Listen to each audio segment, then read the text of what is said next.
चंपक की कहानियाँ। एक विशाल जंगल में गजराज नाम का एक बहुत बड़ा हाथी रहता था।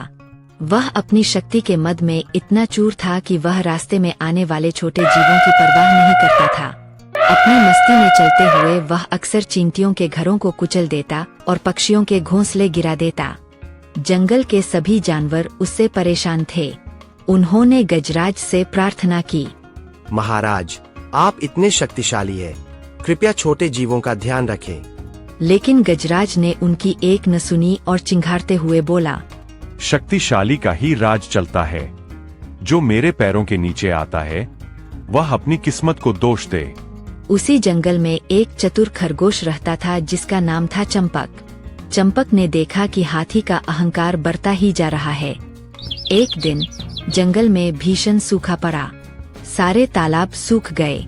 हाथी प्यास से व्याकुल हो उठा और पानी की तलाश में इधर उधर भागने लगा। भागते भागते उसने एक दूर स्थित झील देखी जहां अभी भी पानी था, लेकिन उस झील के किनारे सैकड़ों खरगोशों के बिल थे। गजराज बिना सोचे समझे वहां पहुंचा और उसके भारी पैरों से कई खरगोश दब गए। खरगोशों में हाहाकार मच गया। चंपक ने अपने साथियों से कहा, घबराओ मत, मैं इस समस्या का समाधान निकालूंगा। शाम को जब गजराज दोबारा झील पर आया तो चंपक एक ऊंची चट्टान पर चढ़ गया और चिल्लाया, ठहरो गजराज, क्या तुम नहीं जानते कि तुम भगवान चंद्रमा के निजी तालाब को गंदा कर रहे हो? हाथी ठिठक गया और बोला, चंद्रमा का तालाब? तुम कौन हो? चंपक ने गंभीरता से कहा, मैं चंद्रमा का दूत हूँ। उन्होंने मुझे भेजा है यह बताने के लिए कि वे तुमसे बहुत क्रोधित है क्योंकि तुमने उनके प्रिय खरगोशों को नुकसान पहुंचाया है।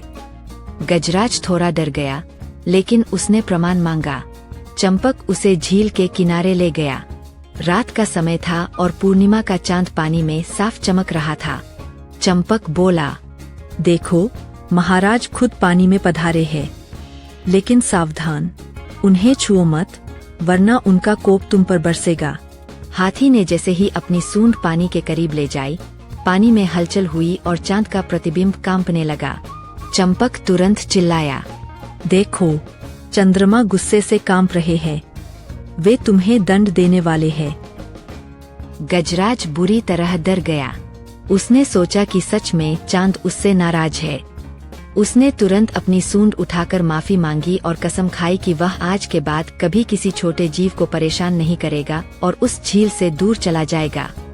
इस कहानी से हमें यह सीख मिलती है कि जहाँ शारीरिक शक्ति काम नहीं आती, वहाँ बुद्धि और चतुराई कठिन से कठिन समस्या का समाधान कर देती है। ये कहानी आपको अच्छी लगी हो तो इसे सब्सक्राइब और लाइक करना ना भूले, ताकि नई कहानी आए तो आपको पता चल सके।